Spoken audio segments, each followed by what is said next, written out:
예수님이라는 이 포도나무에 접붙인 가지가 된 성도들, 이제 그 접붙인 가지가 되어서 세상에 나가야 되는 그 성도들에게 오늘 주님은 이렇게 말씀하십니다. 14절 15절 말씀, 너희는 내가 명하는 대로 행하면 곧 나의 친구라. 이제부터는 너희를 종이라 하지 아니하리니 종은 주인이 하는 것을 알지 못함이라.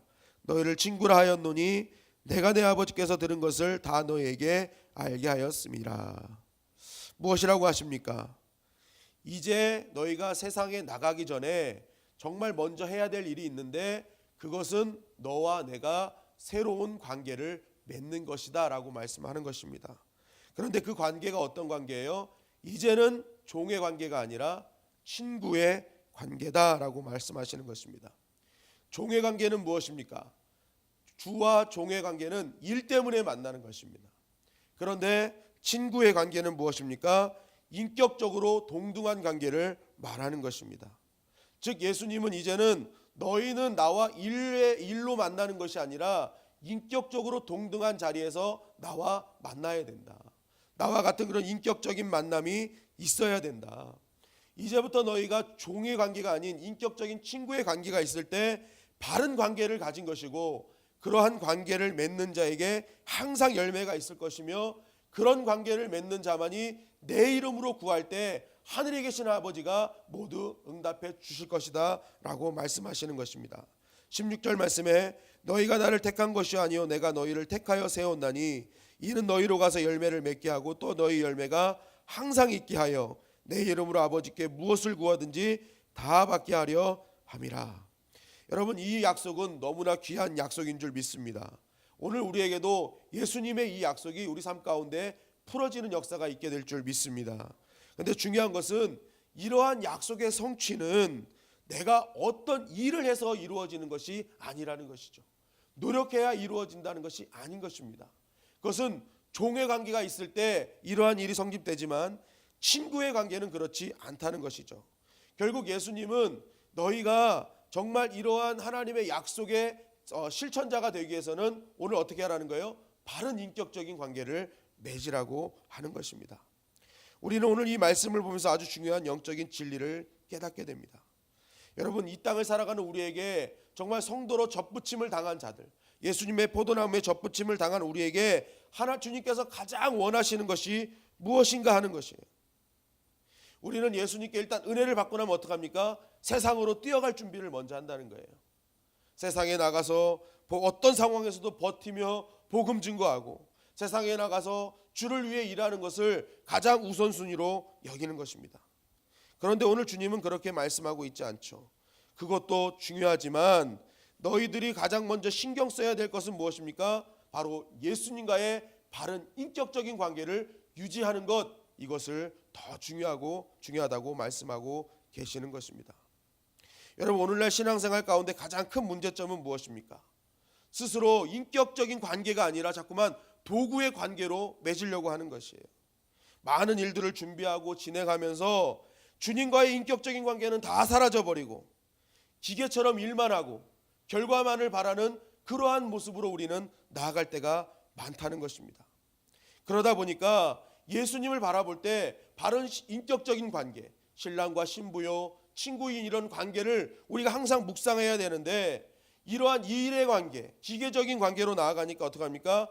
예수님을 나의 신랑으로 보고 친구로 보고 있는 것이 아니라 복을 주는 도구나 통로로 바라보게 된다는 것입니다. 내가 열심히 주님의 도구로 사용됐으니 주님은 나에게 이제 주셔야 되는 거 아닙니까? 라는 이런 기계적인 관계를 갖게 된다는 것입니다. 처음부터 관계가 잘못되니까 마지막이 다 잘못돼 버리는 거예요. 그러니까 주님은 그러한 관계를 원치 않으시는 것입니다. 여러분, 하나님은 우리가 일을 줘도 그 일을 주는 이유가 뭔지 아십니까? 하나님과의 사랑을 나누는 관계를 형성하시기 위해서 우리에게 일을 주시는 거예요.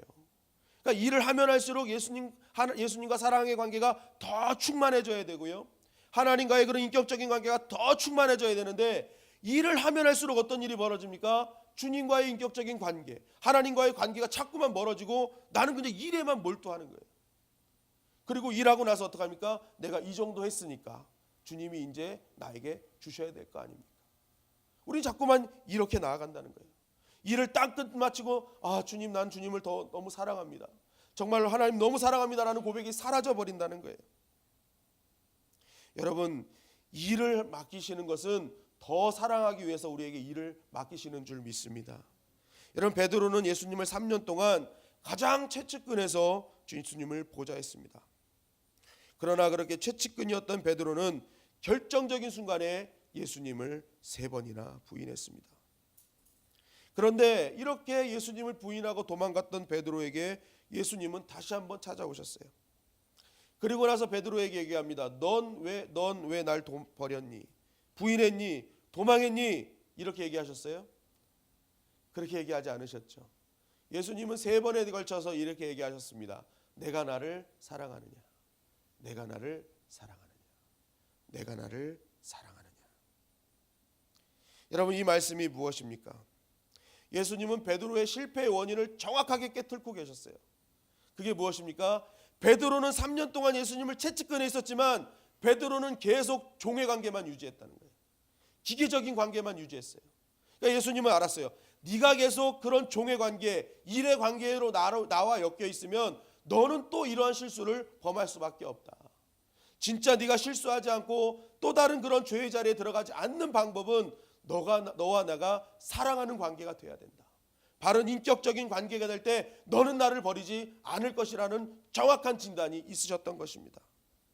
그래서 예수님은 내가 나를 사랑하느냐라고 계속 물으신 거예요. 그때 베드로가 어떻게 합니까? 내가 주를 사랑하는지 주님께서 더 잘 아십니다라고 사랑의 고백을 하게 됩니다. 중요한 사실은 베드로가 이러한 사랑의 고백이 딱 이루어지는 순간 어떻게 합니까? 죽는 날까지 주님을 떠나지 않았다는 것입니다. 기계적인 관계, 일의 관계로 묶여 있을 때는 그 일이 나와 상관없을 때는 떠나버리는 관계였지만 나와의 사랑의 관계, 인격적인 관계로 끝까지 맺혀 있으니까 주님을 떠나지 않더라는 것입니다. 여러분, 오늘 우리가 이 말씀을 보면서 꼭 기억할 것은 여러분, 우리가 교회에서 성경 말씀을 잘 배우고 잘 훈련받는 것도 중요합니다. 그러나 더 중요한 것은 교회는 인격적인 어떤 인격이라는 거예요. 교회는 인격. 교회의 머리는 그리스도시고 교회는 그의 몸인 것입니다. 그렇게 교회는 항상 인격적인 관계 안에서 세워져야 한다는 거예요. 그래야 생명력 있는 교회가 되고 그리할 때 세상을 이기는 교회가 되는 것입니다. 저는 오늘 말씀을 보면서 궁금한 것이 있었어요. 왜 주님은 먼저 이런 관계를 쭉 얘기하시다가 갑자기 믿는 자의 고난과 세상의 미움에 대해서 말씀을 하실까? 오늘 말씀을 가만히 보십시오. 좀 생뚱맞지 않습니까? 사랑하라 해놓고는 너희가 이제 세상에 나가면 미움을 당할 것이다. 이게 좀 생뚱맞았어요. 그래서 계속 묵상해 봤습니다. 그럴 때 저는 이런 묵상이 되었습니다. 믿는 자는 세상에 나가면 고난이 반드시 온다. 세상에 미움이 온다. 그래서 정말 때때로 너무나 힘들 것이다. 그러나 나와 바른 관계를 맺는 자는 그러한 세상에서도 살 수 있다. 이길 수 있다. 미움을 생명으로 바꾸어 놓을 것이라고 묵상이 되었습니다. 여러분, 세상은 싸워서 이기는 것이 아니라 사랑하면 이기는 것입니다. 그런 관계가 우리 가운데 있어야 되는 거예요. 그래서 교회는 늘 이 진리 위에 세워져야 하는 것입니다. 교회의 힘은 얼마나 일하는 많은 성도가 있느냐에 따라 그것이 따라 좌우되는 것이 아닙니다. 예수님과 베드로와 같은 사랑의 관계를 맺은 성도가 몇 명이나 있느냐, 바울과 디모데와 같은 그러한 관계를 맺은 자가 몇 명이나 있느냐에 따라서 그 교회가 하나님의 교회냐, 정말 하나님께서 쓰시는 교회냐, 바른 교회냐, 그 교회가 힘 있는 교회냐, 생명력 있는 교회냐고 나눠지게 되는 것입니다. 여러분, 우리 교회가 이런 인격적인 관계에서 바르게 세워지는 교회가 되기를 주님의 이름으로 간절히 축원합니다. 이런 생명력 있는 관계가 이루어지는 교회가 될 때 우리 교회는 주님이 오실 때까지 쓰임받는 교회가 될 수 있는 것입니다. 여러분, 그래서 오늘 이 새벽에는 우리의 기도가 어제와는 분명히 달라져야 됩니다. 주님, 내가 신앙생활을 통해 평생 사랑하고 섬길 수 있는 예수님과의 만남이 일어나게 하여 주시옵소서. 내가 평생 사랑하고 섬길 수 있는 교회와 목사님 그리고 성도님들, 그러한 귀한 만남이 나의 삶 가운데 이루어지게 하여 주시옵소서. 우리는 기도해야 될 줄 믿습니다. 이런 귀한 인격적인 관계를 계속적으로 맺어야 진짜 내 안에 진짜 싱싱하게 살아있는 생명이 있는 것이고, 그러한 생명을 가진 자에게 하나님의 약속이 풀어지게 되는 것입니다. 여러분, 오늘 우리가 일하는 기계가 되지 맙시다. 일을 하지 말라는 것이 아닙니다. 여러분, 우리가 주님 안에서 먼저 바른 관계 위에 세워져야지만이 우리가 하는 모든 일이 바른 일이 되는 것입니다. 주님과 관계가 세워지지 않는데 내가 어떻게 주님 앞에서 바른 일을 할 수가 있겠습니까? 그것은 내 뜻대로 하는 일이고, 내 뜻대로 하는 일을 하면 할수록 주님과 멀어지는 것입니다. 그러니까 우리는 먼저 항상 주님과 바른 관계를 맺어야지만, 주님과 사랑의 관계, 인격적인 관계를 맺어야지만이 나의 삶에서 하는 모든 일이 주 안에서 아름답게 성전으로 지어져 가는 것입니다. 여러분, 오늘 이 시간 바른 인격적인 관계를 위해 기도하며 순종의 삶을 살아가기를 간절히 바랍니다. 그 사람을 주님은 오늘 찾고 계십니다. 내가 나를 사랑하느냐, 내가 나를 사랑하느냐, 내가 나를 사랑하느냐는 이 주님의 물음에 내가 주님을 사랑하는 주님이 더 잘하십니다라는 그 고백을 하는 그 한 사람을 주님은 오늘도 찾고 계십니다.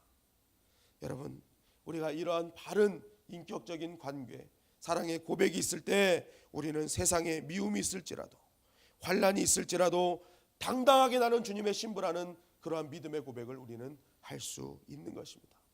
그 고백 위에 주님은 오늘도 바른 성전을 세워 가실 것입니다. 우리를 이 땅에 반석 위에 세운 교회로 만들어 주실 것입니다. 그래서 교회로 바로 세워진 우리를 통해 많은 영혼들이 구원받을 것이며, 나의 가정이 새로워질 것이며, 또한 나의 삶의 터전이 새로워질 것입니다. 오늘 이 말씀을 꼭 기억하셔서 정말 내가 어떤 일을 하기 전에 나는 지금 주님과 어떤 관계에 있는가를 먼저 묵상하시고 질문하는 우리가 되어서 하나님의 올바른 관계 안에서 정말 바른 성전으로 지어가고 나의 예수님으로 이름으로 기도하는 모든 것들이 우리 삶 가운데 이루어지는 역사가 일어나기를 주님의 이름으로 간절히 축원합니다. 오늘 말씀 15절 16절 말씀을 읽고 말씀을 마치도록 하겠습니다. 15절 16절입니다. 같이 읽겠습니다. 이제부터는 너희를 종이라 하지 아니하리니 종은 주인이 하는 것을 알지 못함이라. 너희를 친구라 하였노니 내가 내 아버지께 들은 것을 다 너희에게 알게 하였음이라. 너희가 나를 택한 것이 아니요 내가 너희를 택하여 세웠나니 이는 너희로 가서 열매를 맺게 하고 또 너희 열매가 향상 있게 하여 내 이름으로 아버지께 무엇을 구하든지 다 받게 하려 함이라. 아멘.